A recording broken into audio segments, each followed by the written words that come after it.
Hey everyone, this is Mayan Gordon, owner of Mayan Gordon Media, co-founder of Champion Empire, and we are back live at 5, even though it's this amazing Labor Day weekend in the United States. I'm not sure if the rest of the world really celebrates that with us, but I know a lot of people are, having barbecues or taking some extra time off, which I think is really wonderful. But we decided to still come online and bring you guys hopefully an amazing amount of value today. I've got a wonderful guest. His name is Brian, and I forgot to ask before we started, is it Golod or Golod? Sure, that's fine. Golod. Golod. Okay, beautiful name.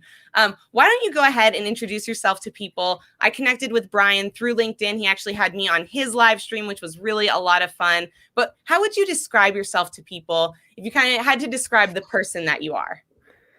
Kind. That's the first word that comes to mind. That's who I strive to be every day. Lead with kindness. Try to empower and inspire as many people as I come across. And yeah, just very curious to make the most out of life. I love that word. Yeah, I love to explore. I get bored very easily from doing the same thing over and over and over. I want to see what else is out there. What other skill can I acquire? How else can I empower and inspire other people to get them back on their feet? Those are the kinds of things that really motivate me. That's awesome. So whenever someone says they're curious, there's always a question in my mind that pops up. And I think this comes from I would describe myself as a very curious individual who also gets bored easily. Where do you think your curiosity developed from? I have no idea. Have you always had it? Yes, actually. So since I was very young, I used to collect all kinds of cables and batteries and stuff under my bed.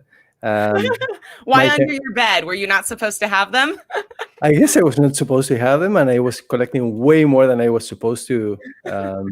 So yeah, my parents and my grandparents used to say that I was kind of like, I don't know, like one of these people living in the street, but putting everything under my bed. Gotcha. Yeah, kind of like a hermit scavenging everything. Yeah. Yeah, and I was like making these contraptions, like these kinds of batteries with motors, with like making a fan with different speeds, and I always wanted to see what is there. And now I've never told this story. If you want to know something that I've never told in my life, please go for it. We love the untold secrets. This is crazy. It gives me shivers just to share my story, but I could have ended up blind. I was at my mom's birthday party. Great moment to do an experiment. We love to gift our moms with these horrible surprises, don't we? Yes. So I went to my grandpa, may he rest in peace. He passed away a few years ago. So I went to my grandpa and I said, Grandpa, can I open a battery? Like a AA type thing, He was like, what do you think he said? No. Yeah. Right? So, of course. So I went back to the kitchen and I came back. And he said, Grandpa, can I open a battery? No. Like every single time that I came back, so to make it short, every single time I came back, he said no. But then the last time I didn't care. So I went back to the kitchen, I grabbed 2 knives and I opened the battery. Oh my from God. Both ends. I had all kids around me at the table. And I remember like if it was yesterday, I was probably like 10 years old. I should have known better. Right. This acid came up and then into my eyes. Oh my God. I remember. Yeah. And I started screaming and I was like, I can't see. So then everybody rushed into the kitchen. My mom, I don't know where moms get these instincts from, but she took me to the washroom. She rinsed my eyes with warm water. And then they took me to the hospital right away. There was no more birthday party, right? They took me to the hospital right away. And then I got 2 patches on my eyes for a week. And the doctor said that, or the ophthalmologist said that had my mom not done that, I would have lost my eyesight. Wow. Crazy. That's an amazing story. That actually brings to mind for me things I don't normally think about, but I did also kind of a lot of things like that. So when I was very young, must have been 6 or something, I used to collect coins, or I thought coins were cool. But I also loved doing somersaults off the couch. I don't know if anyone else did this as a kid. You go on the arm and you kind of somersault onto the couch. And I had this coin, but I was aware enough that during the somersaults, I lost control of being able to hold things in my hand. So I got the idea, I'll put it in my mouth instead because it'll be safe in there. And so I somersaulted with a quarter in my mouth and accidentally swallowed it. And of course, instead of it normally going through and passing, it got stuck in my esophagus. And so I had to go to the hospital and they had to remove it from my deep in my esophagus. And so my mother still has an X-ray where I don't have it. I hope they got rid of it. With a surgery, they had to remove it? I honestly don't remember how they got it out. I think they might have had some type of suction tube that they stuck. But they put me out, so I don't, and I was young, so I really don't recall. But they did at the hospital give me the quarter back. I don't think my parents let me keep it, certainly. They were like, no more coins for you. But there's been quite a few things like that where I think we all tend to give our parents some heartaches. So tell us a little bit, where did you grow up? What was that like? Like, just physically, where did you grow up? And like, do you have siblings? What was that life like for you? So I was born and raised in Buenos Aires, Argentina. Oh, cool. Crazy city, crazy country. I'm blessed that I was born there and that I got good values in terms of family and friends and the things that I appreciate, that I truly value. But as a country, oh my goodness, what a crazy country. And I'm blessed to live here in Canada, in Toronto now. So I was born in a middle-class family, beautiful family, great values. I have a sister, and I actually always remind my sister that it's me, the reason why she is alive today, because since we're talking about being alive and keeping our eyesight, I am the one who asked for her to be born. So I told my parents. You wanted to be a big brother. Yeah, but I asked for a sister. I didn't ask for just a sibling. I said, I want a sister. So I remember when I was 3 years old, that is probably the oldest memory that I have. I was sitting on my parents' bed and I said, I want a sister. And 9 months later, I had a sister. They acquiesced, absolutely. So when you say Argentina is a crazy country, I'm sure, like myself, I don't know much about Argentina. I don't know many people who've ever lived in Argentina. You're probably one of the only ones. Tell us a little bit, what's crazy about it? Like, what do you mean when you say those things? So I help you visualize the crime, I guess, fear that we have when we grow up. In our homes, we have bars on the windows, on the doors. When we are, for example, parking our car or bringing it into the garage, we have to synchronize. It's like a mission, like to try to bring the car in. Out of your car safely so you don't get carjacked. Right. So you have to be watching behind you that no one is following you on your way home. You cannot wear any type of necklaces or expensive watches. You can be, murdered for a pair of sneakers. Now, I might sound like I'm exaggerating, and I could be exaggerating, but at the same time, every single time that you watch the news, there is one of these things happening every single day. So nothing ever happened to me. Sure, I got mugged once. My dad, yes, he got, may he rest in peace, he passed away, but he did get a gun on his head, and I did see it from the back of I was sitting in the back seat when I was a child. So these crazy things do happen there. And here in Canada, in Toronto, I can just walk outside, and the worst fear that I have is that it starts to rain and I don't have an umbrella. That's the worst thing that can happen here. Amazing. So what brought you to Toronto? When did you move over there? And out of all the places in the world, how did you end up there? So 20 years ago, my parents wanted to leave the country. We experienced, there was so much of this corruption and injustice happening in Argentina. My parents got fed up, and they wanted to provide my sister and I a better future, and also for themselves. I mean, they were still alive. They wanted to feel safer. Yeah, they wanted to have a better future for the rest of their lives. Absolutely. Right. So they came to Toronto. We have family here. We have relatives in Toronto. They couldn't really help us with the immigration process.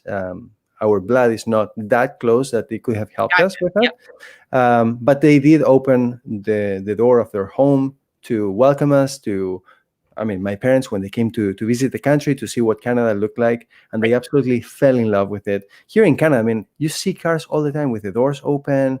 And you're like, where's the driver? The driver is maybe chatting with someone else. The driver is paying for gas. It's very, very safe. And they fell in love with the country 20 years ago. And we wanted to come to Canada. And interestingly, what happened is that we submitted the paperwork. Let's see if this triggers a memory in your mind. September 10th, 2001. Oh, wow. So the day after, Yeah, the world changed for everyone, absolutely. forever. So the visa process became significantly slow. And Right. then shortly after, in December of that year, Argentina had a big economic crisis. And we lost half of our money in assets from Wow. one day to the next. Half. Imagine that we had Wow. only $150,000. I mean, I mentioned that we were middle class family. We lost half of our money. No Wow. fault of our own. It was the country that Right. collapsed. So our lawyer said, I don't think that you are going to be able to make it to Toronto. It's an expensive city. I think that you're going to waste all your money. You're going to go back to Argentina with no savings left. So my mom said, we still want to move to Canada. And Right. he was like, okay, there is a little island called Prince Edward Island on the east coast of Canada. And she was like, what is that? So he was like, it's an island, go research it. Okay, so my mom went to an encyclopedia because back 20 years ago, we used to use encyclopedias. Right. Yeah. And we couldn't find this island. This island, by the way, it's a province of Canada. It's the first province of Canada where the Constitution was signed, you know. We couldn't find it. So we had to go to Google. We finally found it, fell in love with it, moved to this island. So we moved from a big city with millions of people to a little island with 140,000 people total in the entire province. Yeah. I lived there for 5 years, and then after that, I wanted to continue, progressing in my career, and then I moved to Toronto 5 years later. 12 That's years. awesome. Wow, what an interesting story. And I think that that's really, amazing that your parents had just that willpower that they said, we are going to get out of here, no matter what the hardships there might be. It's going to be better. And would you say, in your opinion, that was like a very, good choice for them and significant choice for you in terms of improving your life? No, it was the best one. Absolutely. Thank God my dad was a visionary, and my mom supported him in his vision before he passed away. I mean, he brought us to kind of like the promised land, he brought Yeah. us to Oz, I guess. They brought us together to this magical place where we've actually been able to develop personally. First of all, I feel that we've become much better human beings by living in this country. We came with really great values, and I always talk about anytime that I do a big change in my life, I recognize what good there was behind, or there was up until that stage, what bad there was, and I try to leave the bad behind and I just bring the good forward.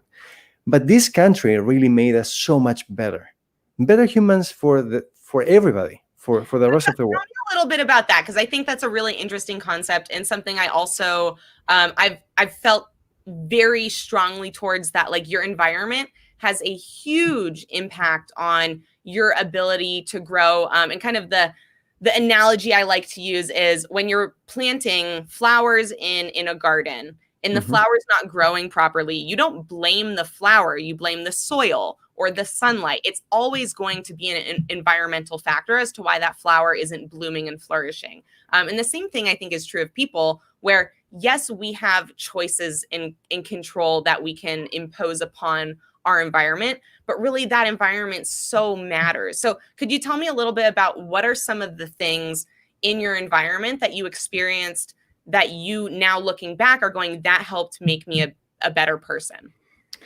First of all, when I look at Canada, I see, I would say it's a sign or a symbol of respect for each other. Canada is perceived, or Canadians are perceived as very like peacemakers across the world. Yeah. Very friendly. They say please, thank you, and lots of sorry all the time, right? Whether it's their fault or not. I mean, you walk down the street, I guess you hit elbows with the other person, and both will say sorry. Yeah. It doesn't matter whose fault it is, both will say sorry. That just alone, those three things, they really make you reconsider how you are, and the fact that you have to put yourself in other people's shoes and appreciate another human being, regardless of who they are, whether they're a waiter, a taxi driver, right? Like you say, please, thank you, and sorry. Yeah.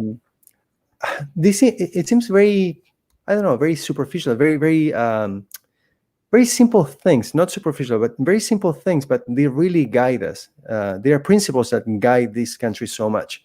The friendliness is incredible. A lot of people might associate Nordic countries or, right, Nordic countries with being cold just because of the temperature being cold, but I find anything but cold. I find that people are really generous. They want to help you. They want to see you succeed. They will share information, knowledge with you so that you can actually move ahead. I find that people here are very trustworthy. What they say, they truly mean, and trust is a big thing in this country. And because other people are that way, you want to be that way too. So when we came here, why do Canadians have milk in bags? Sorry, I'm really one of these. That's not just Canadians. This is a more or less an international thing. So they have that in Israel too, where they have their milk in bags. It's actually a much more fun way to drink milk, I'll be honest. Because it feels like cold babies, So yeah, it's great. I can tell you, this country in terms of trust. Can I tell you one anecdote? Yes, one of my very first things that I experienced. Yes. I purchased a laptop, and I knew that here in Canada I could purchase something and go and return it if I wasn't satisfied with it. So I went to return it, and I said, I'd like to return this laptop. And the person on the other side of the counter said, okay, that's great. Do you have the credit card that you paid with? I said, absolutely. Let me give it to you. So the guy is like, he swiped the credit card, and he gave me all the money back.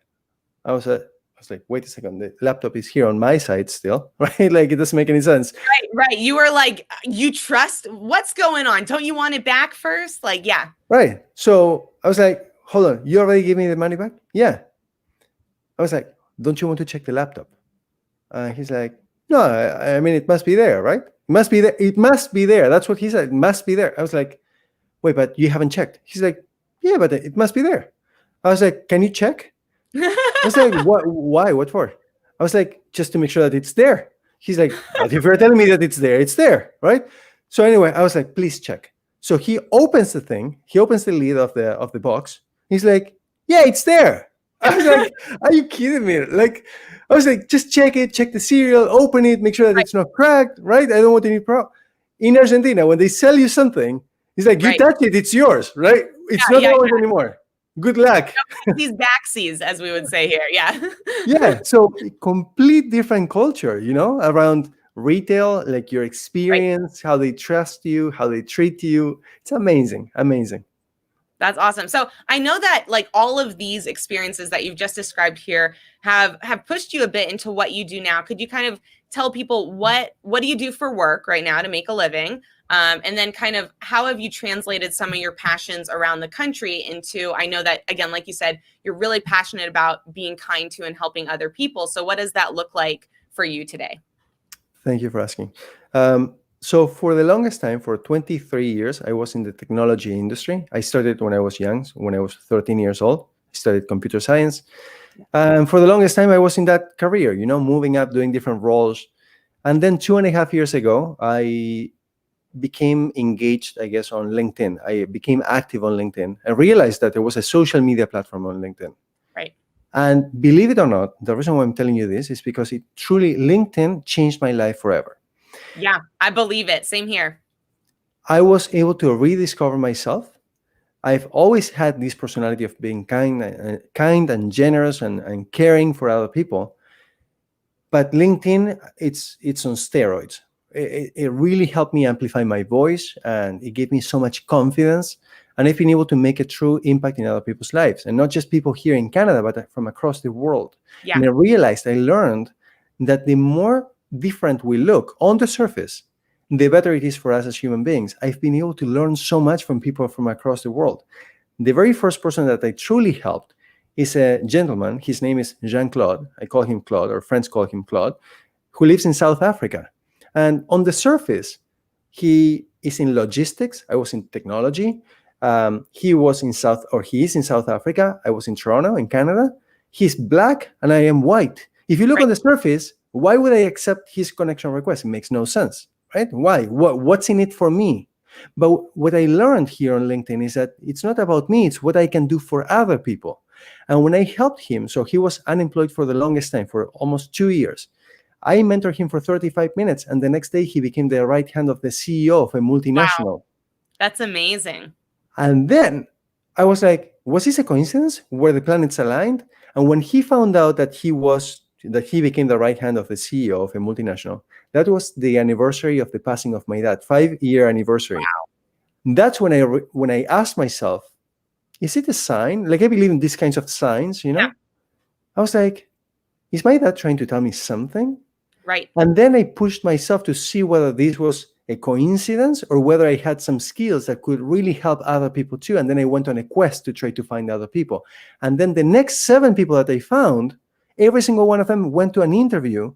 And on the first interview, after being unemployed for months and months and months, they got the offer.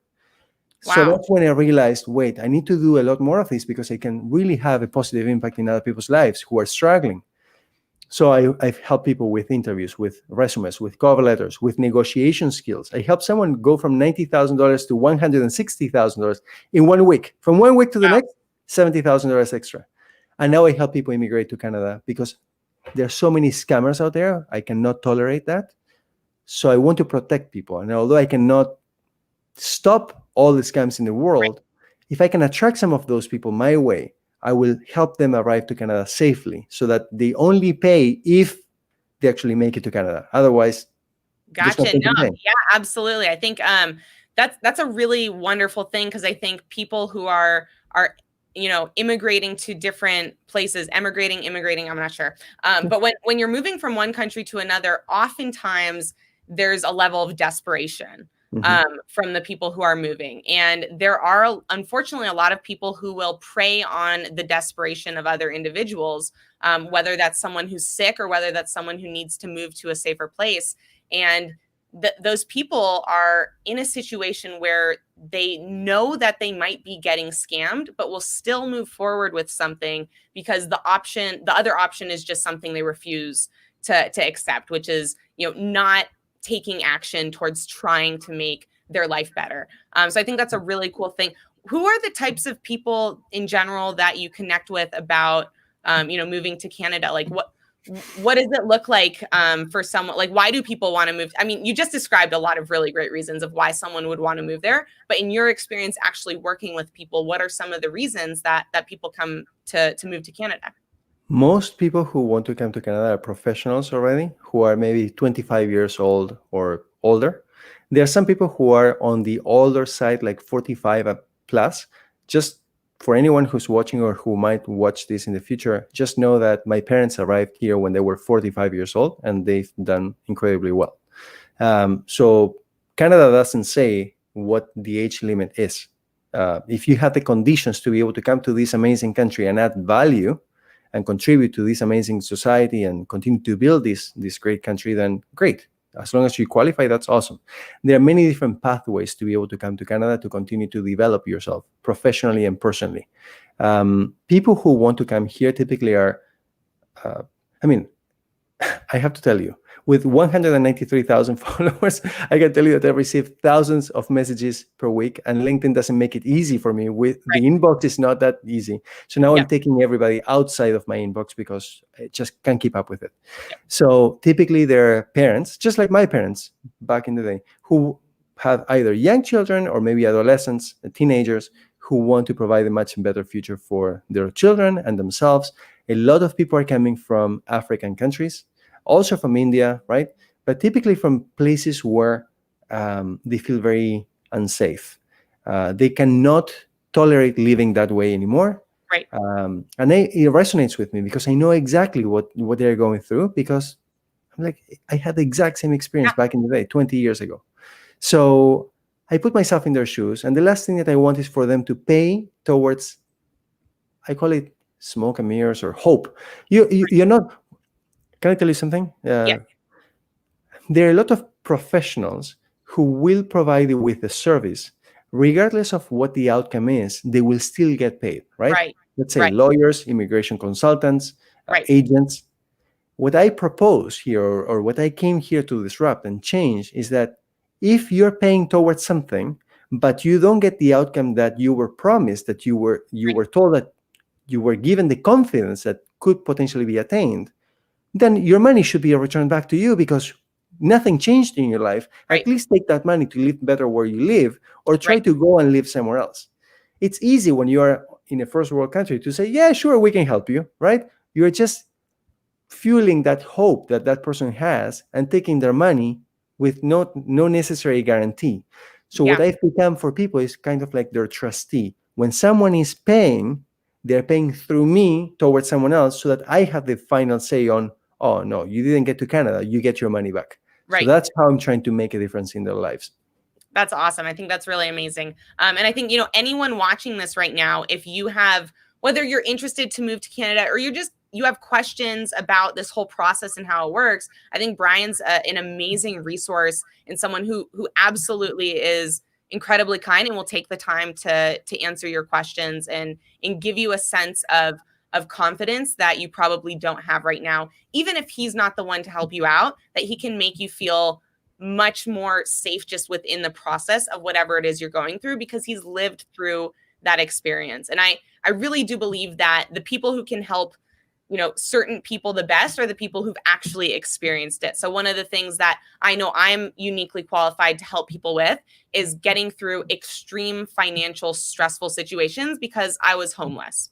And that was extremely financially stressful. I think I would not be a good candidate for helping someone figure out how to move to a new country. That's not something I've ever experienced. I've lived my whole life in the United States. I could certainly empathize and give,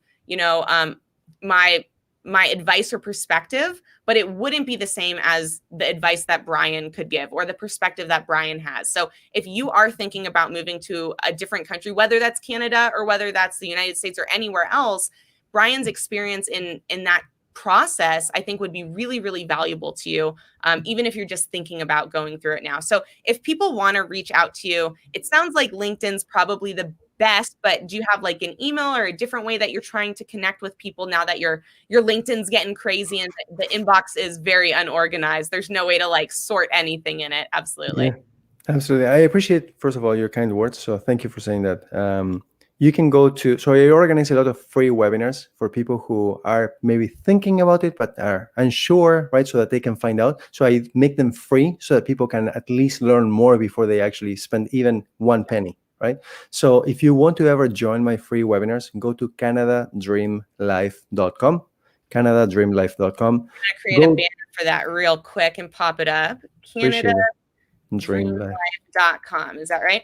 Yeah, and I organize and I run a lot of different webinars, not just on immigration, but on career development as well. I try to give as much value as I can to people to truly make a positive impact in other people's lives. I am blessed to live the life that I have, and I truly want to make a difference in other people's lives. So if you go there, if you reach out to me via LinkedIn, just know that my connections are maxed out.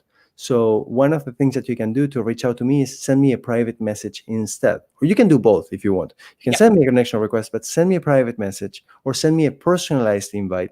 And that way you truly stand out from anybody else. If you just send me a generic connection request, there's no way that I can engage with you because I am maxed out. I have 30,000 connections. So these ways, it works. Or Brian@canadadreamlife.com. All right, I'm going to throw that one up here real quick too, so people can have it. Brian at, what was it, canadadreamlife.com? Yeah. Well, and I'm guessing that email is also on your website? Yeah.